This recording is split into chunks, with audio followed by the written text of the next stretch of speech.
Queridos irmãos, a paz do Senhor Jesus, nós somos a equipe 2 da ADEPAR, Igreja Evangélica Assembleia de Deus que fica em Parnamirim, e nós estamos gravando mais um podcast da lição 4, lição de adultos, conforme a orientação do DENEC, da nossa igreja EADERN.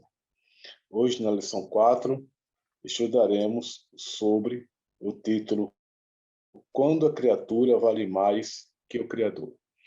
Eu sou o evangelista Assis Irineu, superintendente da Assembleia de Deus em Parnamirim, no Templo Sede, e está conosco o nosso pastor-presidente, pastor Linaldo, e o pastor Elias, que juntos iremos comentar sobre esta lição. Então, já de início, passo a palavra ao pastor Linaldo e ao pastor Elias, para que ambos façam as suas considerações iniciais. Meus queridos irmãos que assistirão este podcast, né? Paz do Senhor para todos, e vamos orar para que Deus nos use para cooperar com a escola dominical, né? Para o entendimento desse tema tão desafiador. Querido Deus, nosso Pai, agradecemos a Ti, Senhor, tua bondade, tua misericórdia. Estamos aqui, Senhor, para juntos, com o pastor Assis, o pastor Elias, estudarmos essa lição. Nos abençoe em tudo, nos ajude, em nome de Jesus. Amém.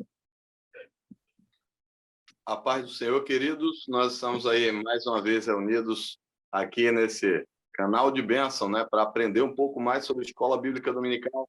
E realmente eu espero que ao término dessa lição nós possamos trazer algo de Deus que possa somar a sua escola dominical. Um dos maiores temperos da escola dominical é a própria paixão pela atividade.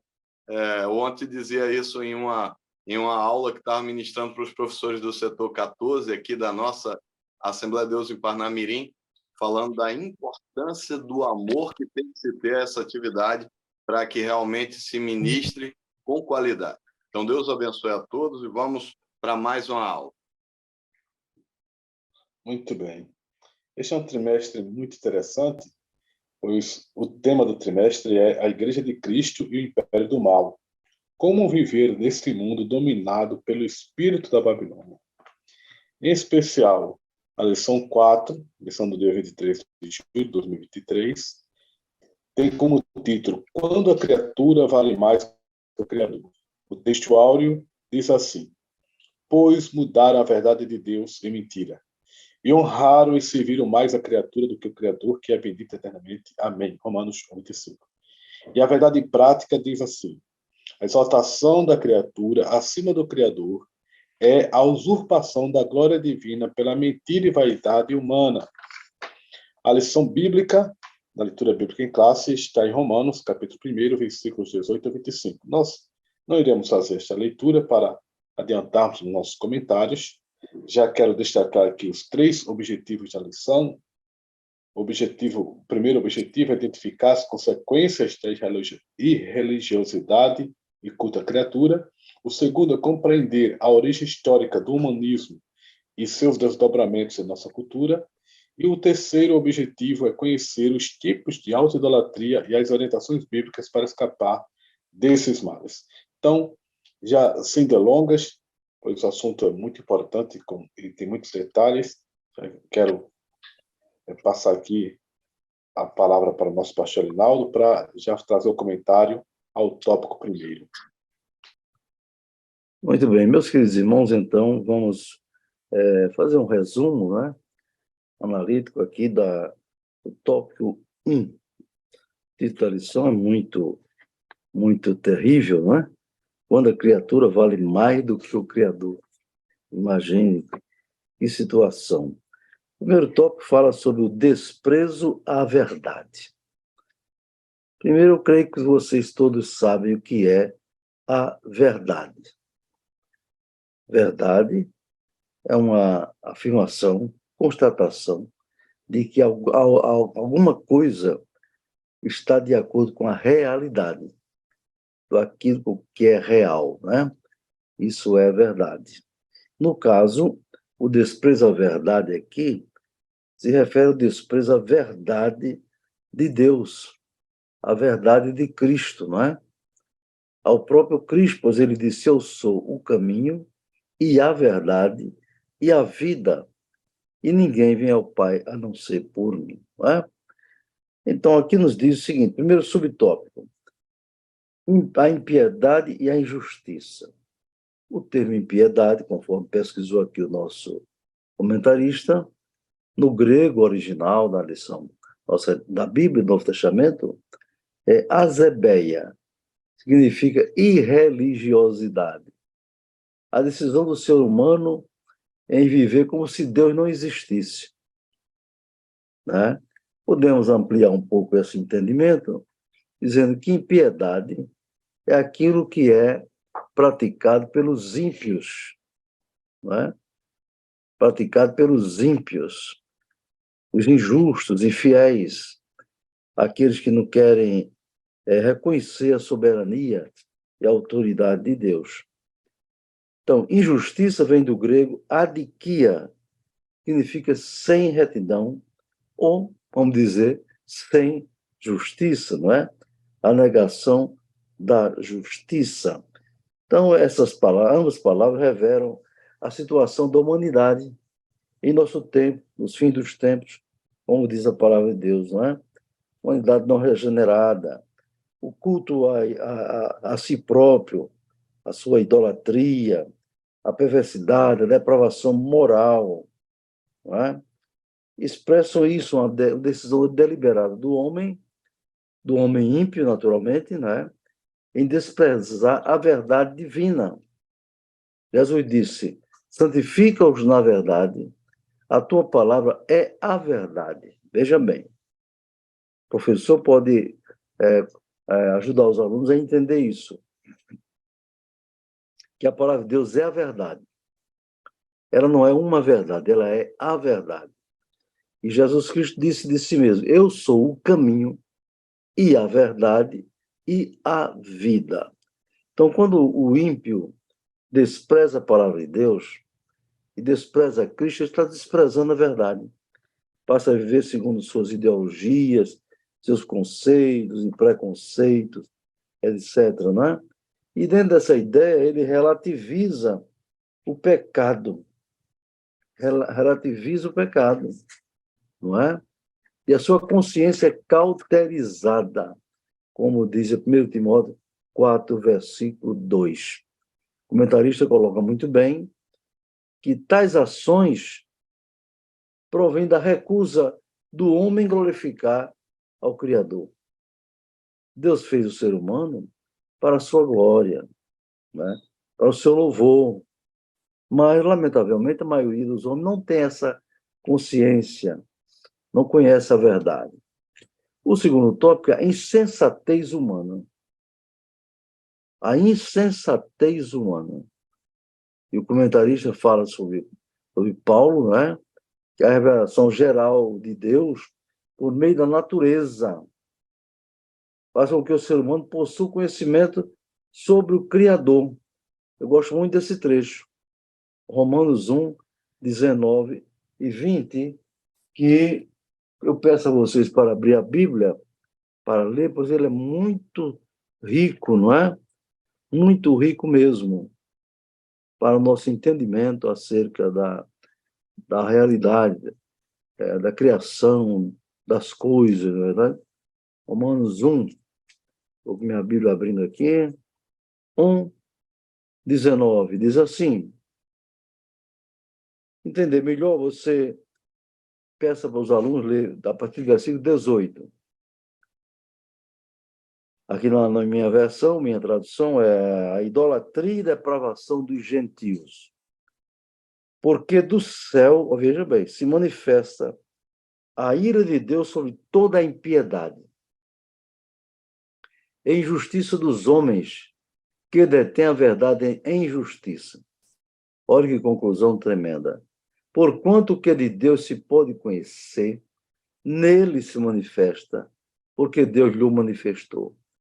Porque as suas coisas invisíveis, desde a criação do mundo, tanto o seu eterno poder como a sua divindade, se entendem claramente e se veem pelas coisas que estão criadas, para que ninguém fique, para que eles fiquem inexcusáveis. Essa revelação de Deus através da natureza, como o comentarista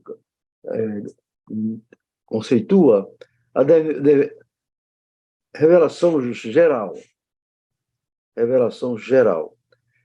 Há uma outra forma também, teologicamente, de qualificar, que é a revelação natural. Não é? Revelação de Deus, revelação natural de Deus, ou seja, através da natureza. Tá certo? E aí você pode dizer para eles, os alunos, fazendo uma correlação com o Salmo 19. Vamos dar um pulinho lá.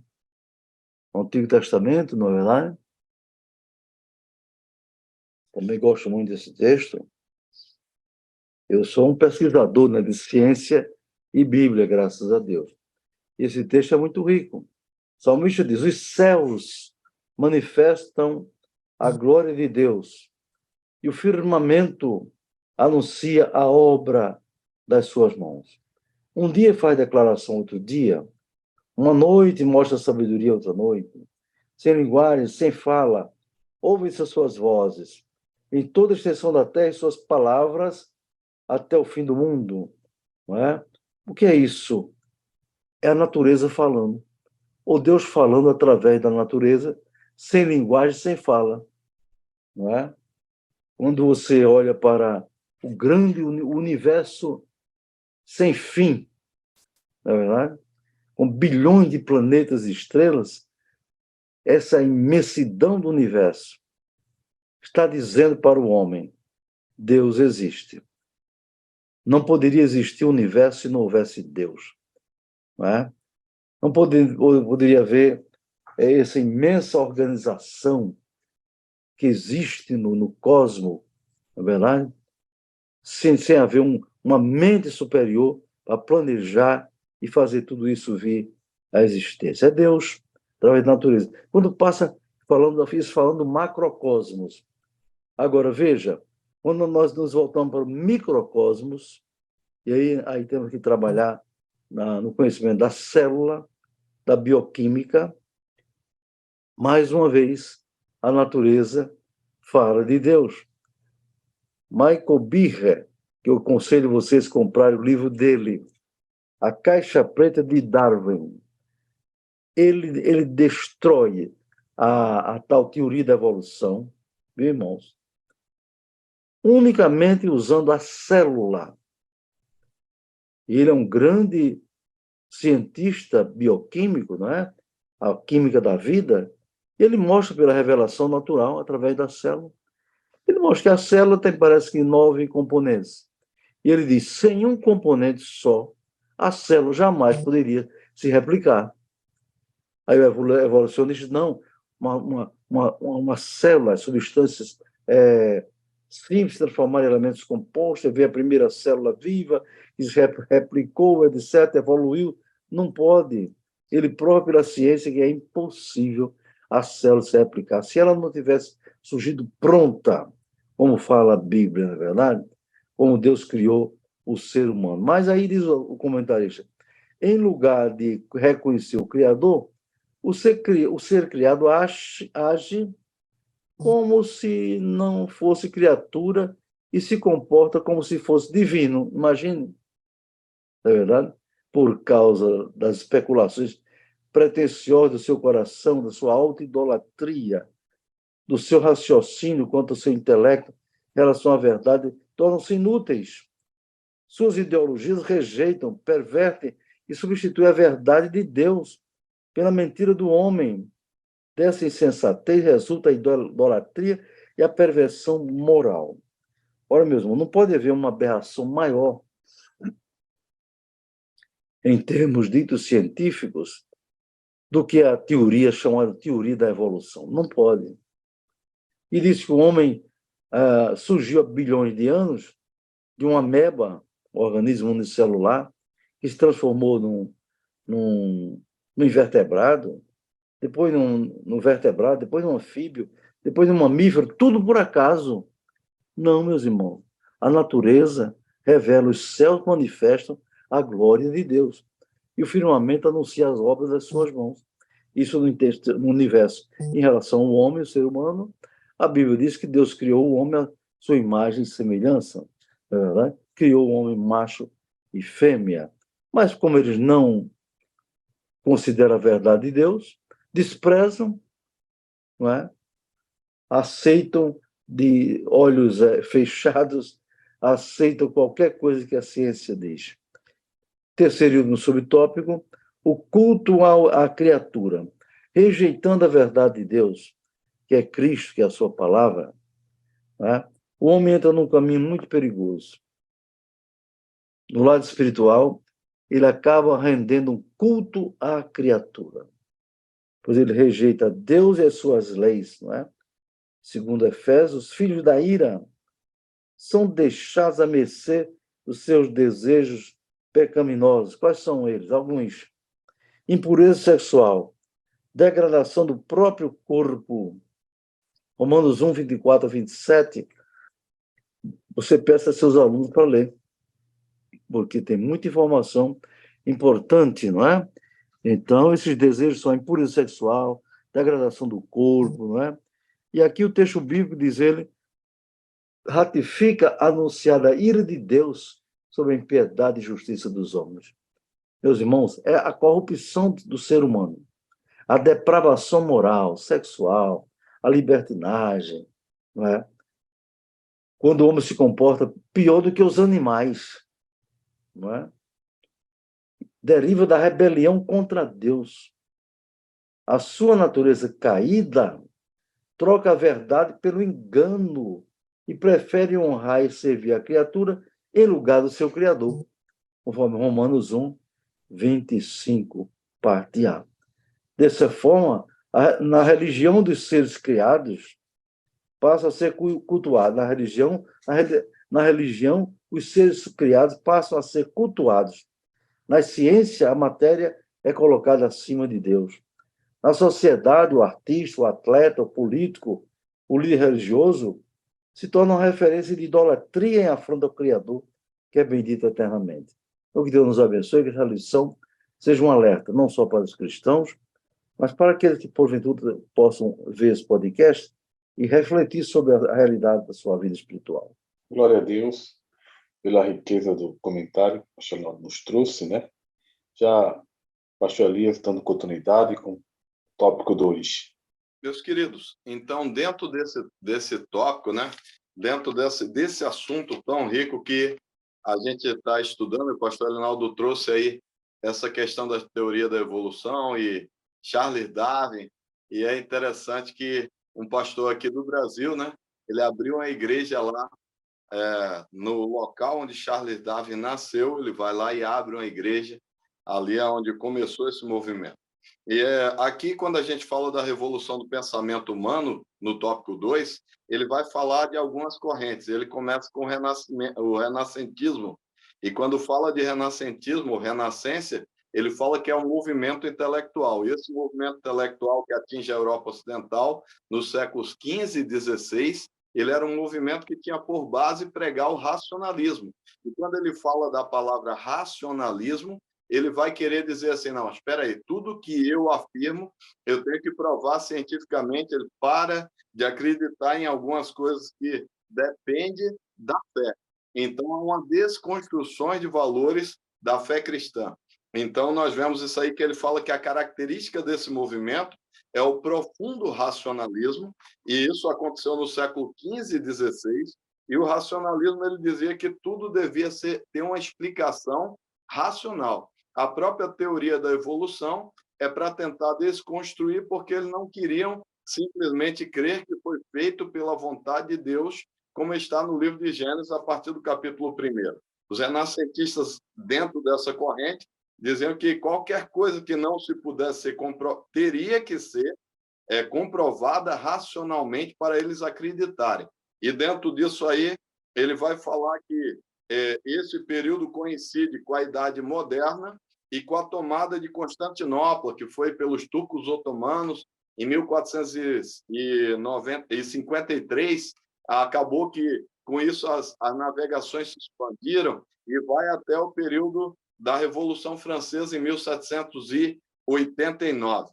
Para as pessoas que estudam um pouquinho sobre isso, vai ter também, por exemplo, a criação da Torre Eiffel, em 1889, por Gustavo Eiffel. Foi um monumento criado para valorizar a Revolução Francesa. Gustavo Eiffel foi o criador não só da Torre Eiffel, mas também do Canal do Suez, foi ele quem terminou, e foi também o criador da Estátua da Liberdade. Então, ele foi aquele responsável pelos projetos dessas obras. E aqui, queridos, ele vai falar, dentro dessa realidade, o antropocentrismo ele ganha vulto. Então, o homem torna-se o centro do processo e não mais Deus. Eles abandonam um pouco o teocentrismo e passam a viver um antropocentrismo. E dentro disso, o homem se tornando, aqui ele destaca dizendo que se torna a única medida de todas as coisas. E aí ele fala que no lugar do Criador, toma-se lugar ou se dá ênfase à criatura. E quando ele destaca isso, ele fala que há uma secularização da cultura e da vida social também, e que passou a ceder espaço ao racionalismo, o racionalismo que tenta explicar tudo por uma teoria, e ao ceticismo. Eles param de crer em determinadas coisas. E a Europa, que antes ela foi berço de grandes movimentos de avivamento, agora ela começa a viver esses ataques à fé cristã. E aí, depois disso, o humanismo aí, o berço do humanismo é na Itália, e aí ele destaca no subtópico número 2, esse movimento humanista, e aí ele fala que a ética e a moral dependem do homem. Então, aí entra aquela palavra que já foi citada nas lições anteriores, a questão do relativismo. Então, eles relativizam alguns valores, e a criatura passa a ser base dos valores e não mais o Criador. E nós sabemos que a Bíblia Sagrada, como regra de fé e prática, ela traz valores e doutrinas que são inegociáveis. Então, eles aqui nessa teoria do humanismo, já no século XV, então veja que ele vai avançando, ele bota uma linha temporal, e aí ele vai e fala que eles vão tentar relativizar a ética e a moral. E aí ele vai falar que de positivo destaca-se a valorização dos direitos do indivíduo. Então, é uma das coisas que o nosso comentarista vai colocar como positivo. Ele diz, porém, esta não é uma bandeira própria do humanismo. Ele vai destacar isso aí, não é uma bandeira própria deles. Não é que ele traz como um aspecto positivo desse movimento. E aí, queridos, quando fala sobre isso, ele fala que a Bíblia possui arcabouços. A Bíblia prega a liberdade, a igualdade. E aí ele destaca o texto de Deuteronômio 6, do 1 ao 9, para os irmãos lerem em classe. E aí ele fala assim, olha só, a Escritura ensina a igualdade entre raça, a classe social e ao gênero. Então, a Bíblia ela ensina sobre isso, e aí ele bota o texto de Gálatas, capítulo de número 3, versículo 28. Então, é interessante que os professores, ao colocarem tanto o subtópico primeiro como o segundo, tem que colocar numa linha temporal, destaque principais eventos históricos. Coloque os seus alunos para falar sobre isso. Hoje, a primeira pergunta, queridos, que da aula anterior me restou, na lição número 3, quando eu estava lecionando para a minha classe, eu perguntei no início da aula, quantos irmãos aqui são progressistas? E aí alguns irmãos levantaram o braço, e a gente foi desconstruir isso aí. Então, é preciso trabalhar esses conceitos para que os irmãos comecem a entender, porque são coisas que não se tratam normalmente. Na linha das ciências, das universidades, esse movimento são estudados a fundo, e as suas consequências. Mas na igreja nem sempre é dado tanta ênfase. Então, é preciso falar sobre o que é racionalismo. Então, destaque que é um movimento que tenta provar tudo à luz da ciência, dentro do movimento renascentista. É preciso destacar, dentro do humanismo, o berço do humanismo na Itália e também o seu impacto, o que eles acreditavam. Então, a relativização de valores morais. Mas aí, no final, o comentarista traz algo muito interessante, que ele diz que a Bíblia ela trata raças, ela trata pessoas com igualdade de gênero e tal, e aí ele vai falar de classe social. Ela não distingue pessoas por padrões sociais. E aí, por último, ele vai falar do iluminismo e o pós-modernismo, E quando ele fala desse movimento, também surgiu na Europa, e aí já vai ser no século XVII, século XVIII, e aí os adeptos desse movimento rejeitavam a tradição. Então, eles tentam romper com tradições, e quando fala de tradições, queridos, é preciso apresentar para os seus alunos o conceito de valores, ética, moral, costumes, cultura. A cultura em si ela acaba envolvendo tudo isso. E aí eles tentam buscar a resposta na razão. Então, baseado no movimento anterior, que foi o humanismo e o racionalismo, eles seguem essa mesma linha de pegar e buscar tudo segundo a razão. Ele entende que o homem é o senhor do seu próprio destino. O comentarista destaca isso aí. E ele fala a igreja, ele fala que a igreja é uma instituição dispensável. Porque quando você quer desconstruir e criar uma narrativa, aqueles que são mais ortodoxos, aqueles que preservam a norma, aquele que procura preservar os valores que estão na palavra de Deus, eles começam a ser confrontados, porque ele se torna uma pessoa que está na contramão daquilo que está se tentando criar. Então, é por isso que eles começam a querer descaracterizar os valores da igreja e o seu impacto dentro da sociedade. Então, ele fala aqui da instituição igreja, tornando ela dispensável para aquela sociedade. E aí ele fala depois já da pós-modernidade, ou modernidade líquida, e nós já estamos falando do século XX, não mais do século XV ou XVIII, como a gente citou anteriormente. Então, agora os sociólogos observam a sociedade dizendo que ela deixou de ser sólida. A sociedade para de ter aqueles valores engessados e passa a ser uma sociedade líquida. Olha só, ele tenta desconstruir isso, ele diz isso quer dizer que valores não são, os valores que antes eram absolutos, agora são relativos. Olha a relativização aí de valores, de posturas, de costumes, de tradições, a desconstrução da família, a desconstrução de valores morais, a desconstrução de valores sociais. Então, ele vai botar um tudo depende do contexto. E aí ele começa a aceitar coisas que antes eram consideradas inegociáveis como sendo normais. Então, coisas que antes ele não abria a mão e não negociava. E aí ele vai falar, dentro disso aí, ele começa a trabalhar o conceito do egocentrismo. Então, ele diz que os relacionamentos tornam-se superficiais. E a gente falando sobre isso, queridos, nós vemos que hoje as casas estão cada vez mais compartimentadas, as pessoas estão cada vez mais divididas, as redes sociais, até o nosso pastor Elinaldo Renovato falando sobre o número de horas, eu não lembro agora, mas ele falou já em algumas aulas, o número médio de horas que o brasileiro passa em redes sociais, e é uma coisa absurda. Então, as pessoas vão substituindo aquilo que é fundamental, como a adoração, a leitura da palavra, a oração e tal, por coisas que são imediatas. Então, vai criando-se distrações, vai substituindo-se valores fundamentais. E aqui, queridos, ele vai falar que dentro disso aí marcam esse movimento o hedonismo, o narcisismo, o homem é mais o centro de tudo. Então, ele vai falando sobre isso e diz que as pessoas elas vão fazer o quê? Uso das pessoas, o abuso do corpo, a depravação, o consumismo desenfreado. Então, as lições anteriores já trouxeram um pouco desses conceitos, e eu acho que os professores vão ver que, embora esses termos que foram citados não são tão comuns, eu creio que será possível trazer de forma prática para a sua sala, envolver os alunos, para que os alunos não se sintam deslocados no texto.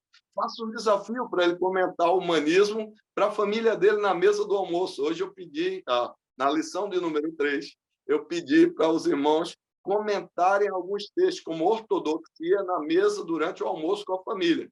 Isso aí gera duas coisas importantes. Primeiro, um desafio dele almoçar em família, que hoje tem pessoas que estão abrindo mão disso, e o segundo, de envolver temas bíblicos que estão sendo tratados na escola dominical para um debate dentro de casa. Então, acho que isso é bem positivo, os irmãos fazerem esse desafio para os seus alunos, envolvendo a escola dominical de forma prática em casa e assim somar aos seus alunos na vida prática e impactando a sua família.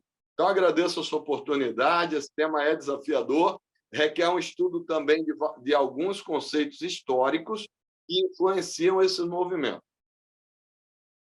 Muito bem. Então, graças a Deus, pelos comentários do pastor Rinaldo e do pastor Elias, e chegando ao tópico 3, este tópico tem como título Tipos de Autoidolatria. Nós já vimos pela lição que a idolatria é a adoração a ídolos. E o texto sagrado que serve de base para esta lição, ele trata dessa idolatria geral, porque em Romanos, o apóstolo Paulo já começa a dizer que os homens deixaram de adorar ao Criador, que é bendito eternamente, e passaram a servir a criatura, adorar as coisas criadas. E ele enumera o próprio homem, os animais, os répteis e as aves. Então, essa adoração voltada para essas criaturas mostra a idolatria de uma forma geral. Mas o comentarista aqui, ele traz o destaque para a autoidolatria, que é a idolatria de si próprio, quando a pessoa procura adorar a si mesmo. E ele deixa aqui, então, 3 coisas. A primeira é a idolatria da autoimagem. E ele já destaca, então, que tudo que se coloca no lugar da adoração de Deus é idolatria. E traz a citação de Êxodo, capítulo 20, versículos 3 ao 5. Aqui estamos com o primeiro e o segundo mandamentos da lei de Deus, da Torá, dos 10 mandamentos. O primeiro mandamento, conforme está lá em Êxodo, capítulo 20, é: Eu sou o Senhor vosso Deus, que vos tirei da terra do Egito, da casa da servidão. Não terás outros deuses diante de mim. Então, este é o primeiro mandamento. É ver Deus como o centro de tudo. Somente Ele é Deus e nenhum outro Deus pode ser colocado na mesma posição. E o segundo semelhante é: não farás para ti imagem de escultura. Esta é a relação dos 10 mandamentos, conforme Êxodo, capítulo 20, começando pela pessoa de Deus, segundo, pela representação de Deus, que é o segundo mandamento, e por aí por diante. Então, o ser humano, ele às vezes se coloca no lugar, no culto à sua própria imagem, e tira Deus do centro. Ora, o autor aqui destaca que, enquanto Cristo reflete a imagem de Deus, o narcisismo humano reflete a natureza do pecado. Conforme Hebreus, capítulo 1, versículo 3, Jesus é a exata imagem de Deus, a imagem perfeita de Deus, plena de Deus. Nós só podemos ser reconstituídos plenamente na imagem de Deus, que foi afetada pelo pecado no Éden, quando nós estamos em plena união com Cristo. Cristo em nós restaura essa imagem perfeita. Mas o homem deixa de refletir essa imagem de Deus em Cristo e passa a refletir a natureza do pecado através do seu narcisismo, que é o culto de si mesmo. O narcisismo, a lenda grega diz que Narciso era um ser, era uma pessoa que era muito bonita, era um homem muito bonito. E ele era tão bonito que ele procurou, olhou sua réplica na água, e ele passou a adorar a si próprio por sua própria beleza. E tem muita gente fazendo isso, cultuando a si próprio, modelando o corpo, fazendo plásticas, melhorando a imagem. Não há nenhum problema em a pessoa procurar melhorar a sua imagem, melhorar o seu corpo, procurar ter saúde, mas as pessoas passam a cultuar, né? Cultuar o seu próprio corpo, cultuar a sua própria pessoa, ter um narcisismo de uma forma exagerada. E aí o apóstolo retrata esse homem, esse ser humano que reflete essa natureza caída, de 3 formas, conforme mostra aqui o comentarista. Primeiro, diz que ele é egoísta, amante de si mesmo. Segundo, é avarento, é uma pessoa avarenta, amante do dinheiro, das coisas materiais. E terceiro, é hedonista, amante dos prazeres. O hedonismo tem a ver com os prazeres. E aí, essa pessoa tem necessidade de autopromover-se, desenvolvendo uma opinião elevada de si mesmo. Anseia por reconhecimento, que até mesmo de modo ilícito, né, busca todo custo estar sempre em evidência. Crescer, ser promovido pelos meios legais, pelas formas lícitas, através de seus esforços de trabalho, de estudo, de autoaperfeiçoamento, é totalmente normal e a Bíblia jamais proíbe isso. O problema é que as pessoas aqui tiram Deus do centro e querem se autopromover a todo custo. Então, o que a Bíblia dá como antídoto contra essa autoidolatria? Ele diz que ensina a primazia de Cristo e não do homem. E cita João, capítulo 3, versículo 30, quando João Batista disse: importa que ele cresça e eu diminua. É assim que o cristão verdadeiro se porta, né? Ele está sempre dando lugar a Cristo.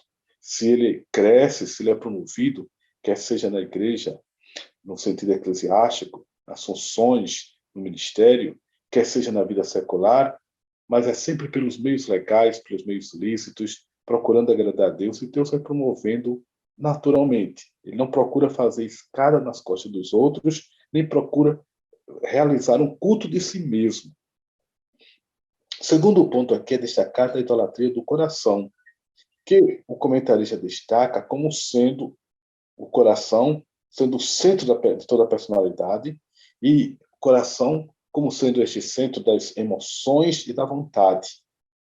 Realmente, o conceito de coração na Bíblia é um conceito de personalidade ligado à alma, não necessariamente à parte carnal, e coloca ele assim, com uma referência sinonímica com a alma, com a sua personalidade, com as emoções, com a vontade, com os pensamentos. E diz que o coração é descrito também como enganoso e perverso, pois do seu interior, conforme cita Jesus, lá no capítulo 7, versículo 21 e 22 de Marcos, sai tanta coisa ruim. Adultérios, maus pensamentos, avareza, soberba, idolatria e tantas outras coisas. E ele diz, então, que muitas vezes as pessoas colocam esse ídolo dentro do coração e aí Deus condena essa idolatria que está lá no interior, às vezes escondida, levando as pessoas a terem até tendências supersticiosas e um apego excessivo às coisas materiais. E aí traz um antídoto. O que a palavra de Deus recomenda como remédio para isso? Recomenda que a pessoa guarde a palavra dentro do coração. Salmo 119, versículo 11. Escondi a tua palavra no meu coração para não pecar contra ti. E por derradeiro, o comentarista encerra com a idolatria sexual. Ele diz que aqui há falha no controle dos impulsos sexuais, e isso está associada à sensualidade, à imoralidade e à libertinagem. Ele trata aqui da concupiscência da carne. É um termo grande, às vezes as pessoas não têm uma definição plena para a concupiscência. Concupiscência é um desejo exacerbado. É aquele desejo tão grande, aquela cobiça tão forte que a pessoa não tem controle de si mesma. Ela quer realizar, ela quer concretizar este ato. Então, concupiscência vem da palavra grega epitimia, que tem esse sentido de um desejo exacerbado. Aí ele diz que essa concupiscência da carne caracteriza quem é dominado pelo pecado sexual. E diz que não se trata apenas da prática do ato moral, mas na busca intencional e compulsiva pelo prazer sexual ilícito. A pessoa tem uma compulsão. Eu conheço pessoas que são compulsivas pelo sexo. Pessoas que não se contentam em ter uma vida séria de fidelidade, de realização sexual dentro da esfera do casamento, uma relação monogâmica. Não, mas que vivem no prazer do pecado. É interessante que até mesmo grandes personalidades do pecado tinham essa falha de caráter terrível.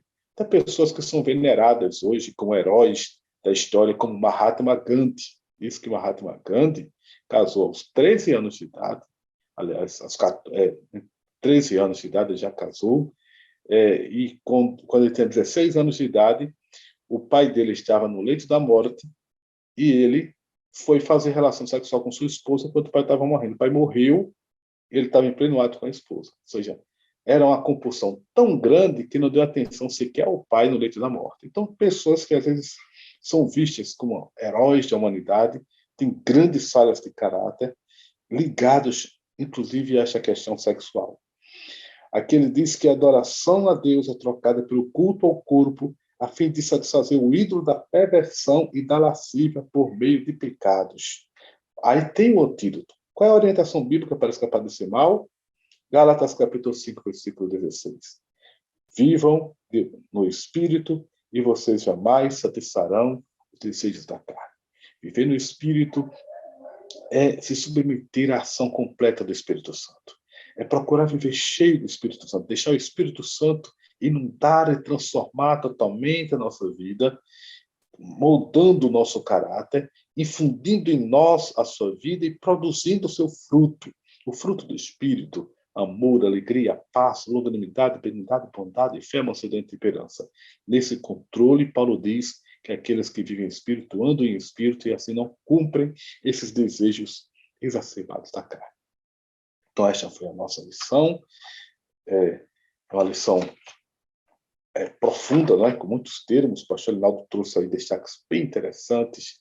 O pastor Elias também fez um levantamento histórico também muito interessante. E tem muitas coisas que os irmãos pesquisando vão descobrir mais sobre essa lição.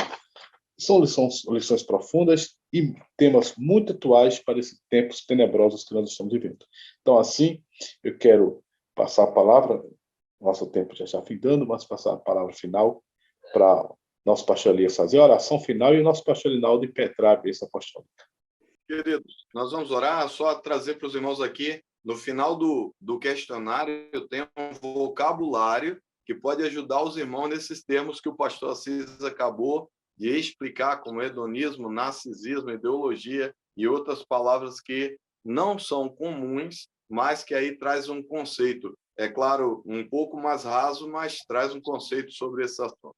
Vamos orar, queridos. Senhor Deus e Pai, Todo-Poderoso e Criador do céu e da terra, eu te agradeço, Pai, por esse momento de aprendizado. Senhor Deus, usa, Senhor, a cada um dos professores de maneira especial e maravilhosa, para que desperte um conhecimento prático na vida dos alunos e que esse ensinamento possa chegar até os lares deles e causar um impacto, Senhor, e que eles possam entender como a igreja tem sido atacada nesses últimos dias através desses conceitos que foram apresentados. Então, toma o primeiro lugar e assim abençoa cada professor, abençoa os nossos pastores aqui na Assembleia de Deus em Parnamirim, que tem se predisposto a fazer esse trabalho, as suas famílias. Pai querido, abençoa cada um que vai participar dessa lição, a cada professor e a cada um que tem se dedicado profundamente ao ensino e ao estudo da palavra. Deus abençoa, Pai querido, a cada lá, eu te peço,